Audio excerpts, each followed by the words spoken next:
Good morning students. आज के इस यूट्यूब क्लास में बीए पार्ट सेकंड के स्टूडेंट्स, होम साइंस के स्टूडेंट्स के लिए है ये न्यूट्रिशन इन अंडरवेट।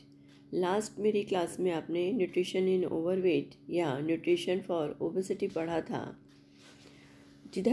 जहाँ ओबेसिटी एक मेजर इशू है हेल्थ का, लाइफस्टाइल की डिजीज़ है, उसी तरह से अंडरवेट यानी अल्पभार, या दूसरी तरफ हम ये बात करते हैं कि जैसे अल्पभार जो है दुबलापन, कमजोरी या अल्पभार, ये भी एक नेशनल प्रॉब्लम है।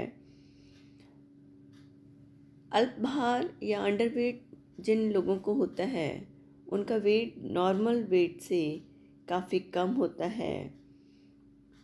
इसके बहुत सारे कारण होते हैं, लेकिन ज़्यादातर जो इसका कुपोषण जो होता है मेन इशू होता है। यानी कुपोषण के कारण से पर्याप्त मात्रा में आहार में पोषक तत्व नहीं मिल पाते हैं और इसमें मेनली कैलोरी एंड प्रोटीन की कमी रहती है शरीर में, और इसके कारण से उसका वेट जितना उसकी उम्र के अनुसार, उसके कार्य के अनुसार उसका बॉडी वेट होना चाहिए, उससे कम होता है।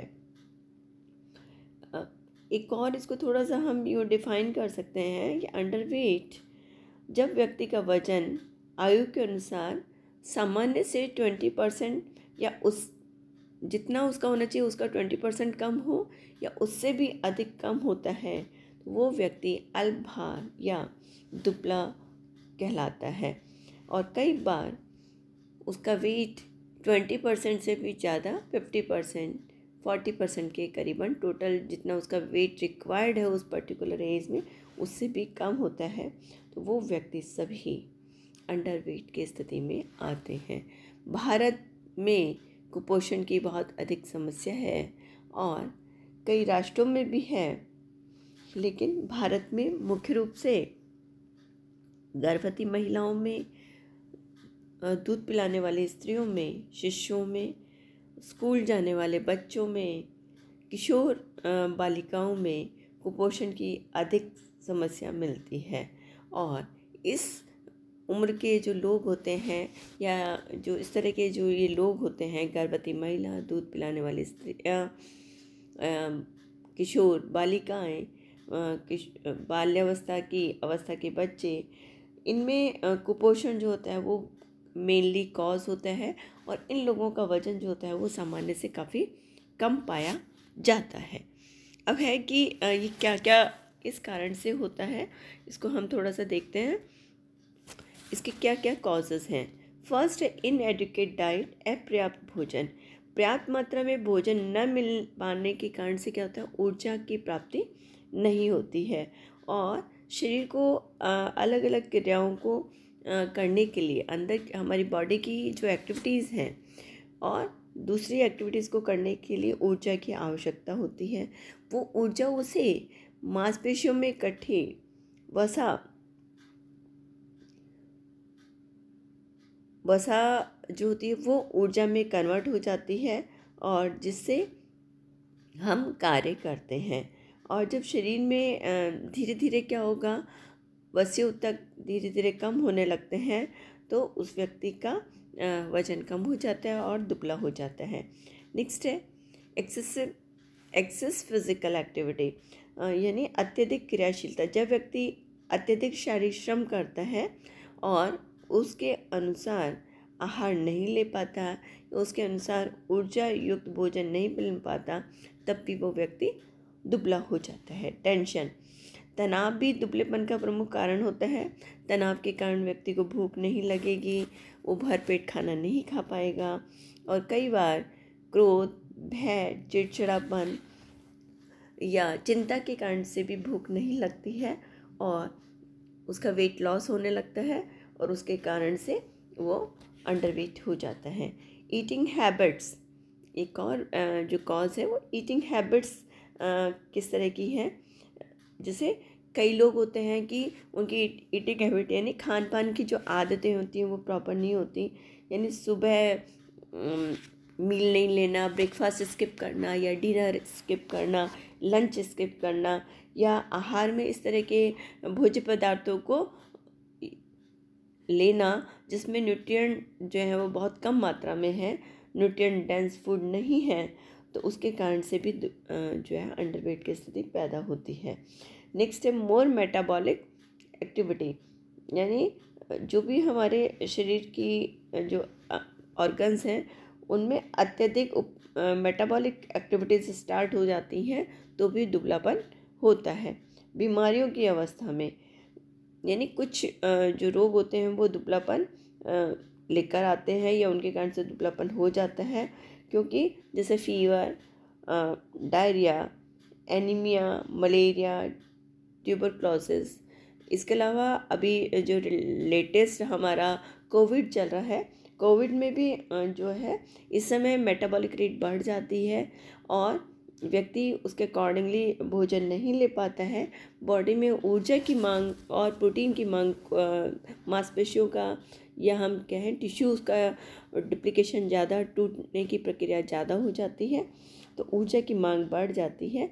लेकिन इनिशियली व्यक्ति को भूख नहीं लगती है और भूख न लगने के कारण वो भरपेट भोजन नहीं कर पाता है और उसके कारण से भी दुबलापन होता है। तो यानी हमको कह सकते हैं कि वर्तमान समय में कोविड-19 में भी जो है अंडरवेट की स्थिति यदि किसी व्यक्ति को हुआ है तो अंडरवेट की स्थिति में आ जाता है। नेक्स्ट है पाचन संस्थान में दोष, यानी इससे पहले मैं थोड़ा डिसऑर्डर इन थायराइड ग्लैंड्स में भी, यदि थायराइड ग्रंथि से निकलने वाला सिक्रीशन जो है उसका प्रभाव भी बॉडी वेट पर पड़ता है। Hyper activity of thyroid gland के कारण से वेट लॉस होने लग जाता है।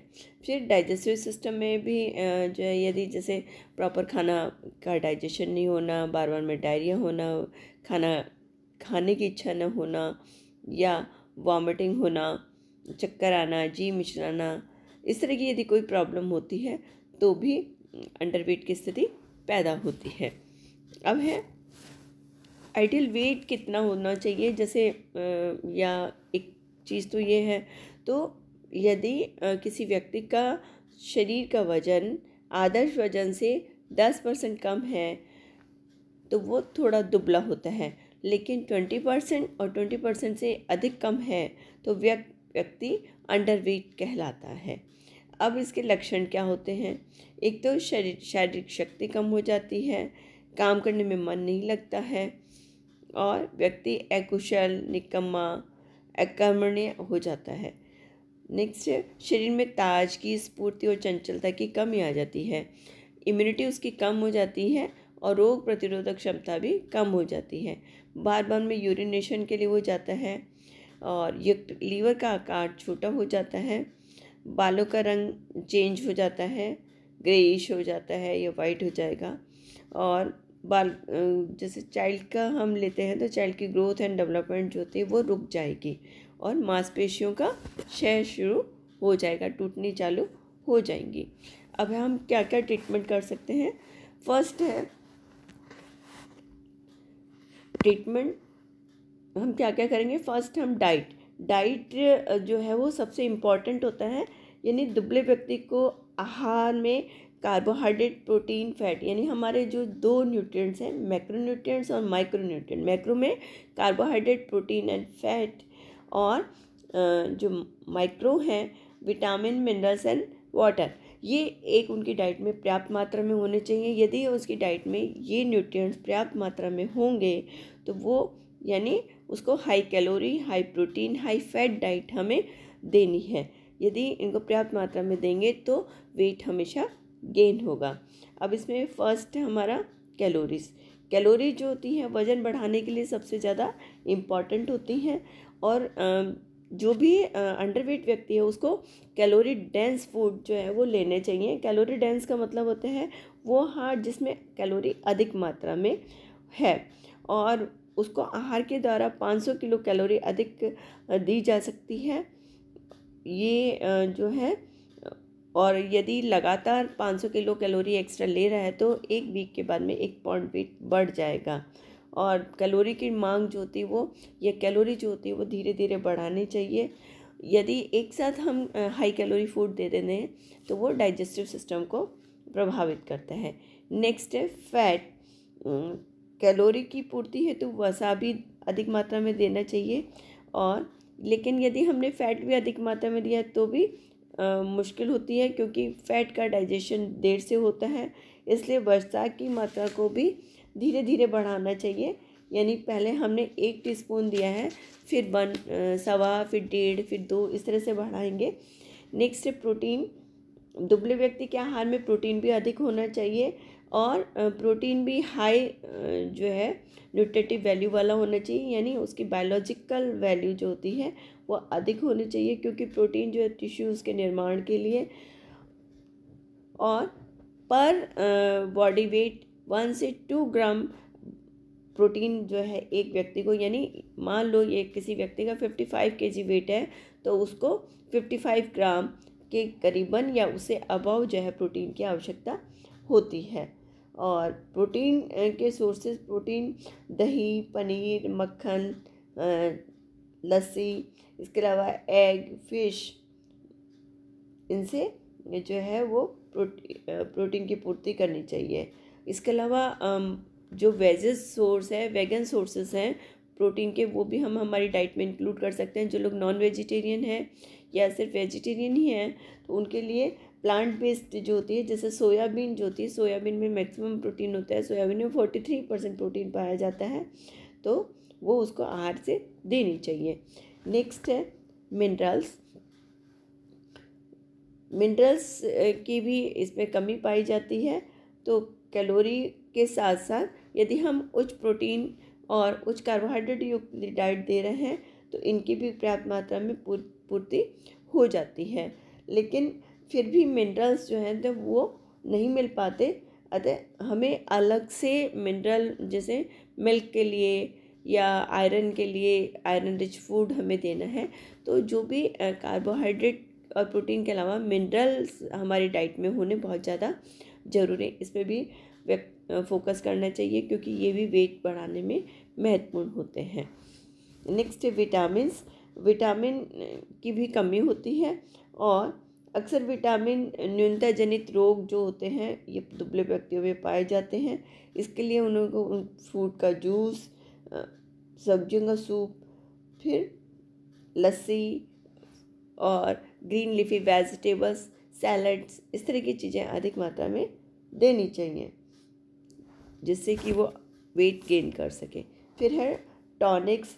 यानी आजकल मार्केट में बहुत तरह तरह के टॉनिक मिलते हैं, और कुछ यूज़फुल होते हैं। तो हमें देखकर कोई ऐसा टॉनिक हमारी भूख बढ़ाने वाले या हमारे जो है इच्छा को बढ़ाने वाला टॉनिक ले लेना चाहिए। नेक्स्ट है हाइपोग्लाइसेमिक ड्रग्स का भी उपयोग किया जा सकता है। नेक्स्ट है रेस्ट। दुबले या अत्यधिक जो क्रियाशील व्यक्ति है उनका वजन इसलिए घट रहा है कि वो क्रियाशील है, तो उनको वजन को बढ़ाने के लिए कुछ मात्रा में रेस्ट भी करना चाहिए, और इससे क्या होगा, ऊर्जा की बचत होगी और वेट गेन नहीं होगा। एक्सरसाइज पे फोकस करना चाहिए, है ना, पाचन संस्थान को रेगुलेट करने के लिए और भूख में बढ़ाने के लिए जो है उनको एक्सरसाइज करने चाहिए। ज़्यादातर आप देखते हैं कि जो वीक व्यक्ति होते हैं, जो अंडरवेट व्यक्ति होते हैं, वो माल नरिश्ड होते हैं, उनको भूख नहीं लगती है, तो और कॉन्स्टिपेशन की प्रॉब्लम भी उनको रहती है, तो उसके लिए उनको प्रॉपर डाइट देनी ज़रूरी है। नेक्स्ट है लिक्विड डाइट देनी चाहिए। यानी दुबले व्यक्ति को भोजन में वृद्धि, यानी जैसे 2 मील है, मॉर्निंग ब्रेकफास्ट और लंच के बीच में हम उसको कोई सूप या शेक, इस तरह की चीज़ें उनके आहार में अधिक मात्रा में इंक्लूड कर सकते हैं, क्योंकि एक साथ बहुत सारा खाना खाना आसान नहीं होता है। तो उसको जो है हम लिक्विड डाइट के द्वारा उसके न्यूट्रिएंट्स की पूर्ति कर सकते हैं। इसके अलावा जब भी भोजन करें, भोजन उनको दिया जाए वो थोड़ा अट्रैक्टिव होना चाहिए, वैरायटी होनी चाहिए, टेस्टी होना चाहिए, और माहौल, जिस माहौल में खाना खा रहे हैं वहाँ का माहौल अच्छा होना चाहिए। तो इससे नो डाउट कि व्यक्ति का वज़न बढ़ेगा और उसको कोई तनाव से दूर रखना चाहिए, क्योंकि व्यक्ति का वज़न बढ़ेगा तो उसका इफ़ेक्ट उसके बॉडी वेट पर भी पड़ेगा। Thank you students. Next class diet and constipation. तब तक के लिए आप इसके नोट्स बनाइए और इसको डिटेल में, और इसी से संबंधित एक आप पूरे दिन की आहार तालिका बनाएं, जो कि आपके प्रैक्टिकल का भी पार्ट है कि सुबह से लेकर डिनर तक आप अंडरवेट से पीड़ित किशोर लड़की के लिए आपको आहार तालिका बनानी है। तो आप कैसे बनाएंगी और बनाकर मुझे मेरे पर्सनल ग्रुप पे भेजें। Thank you.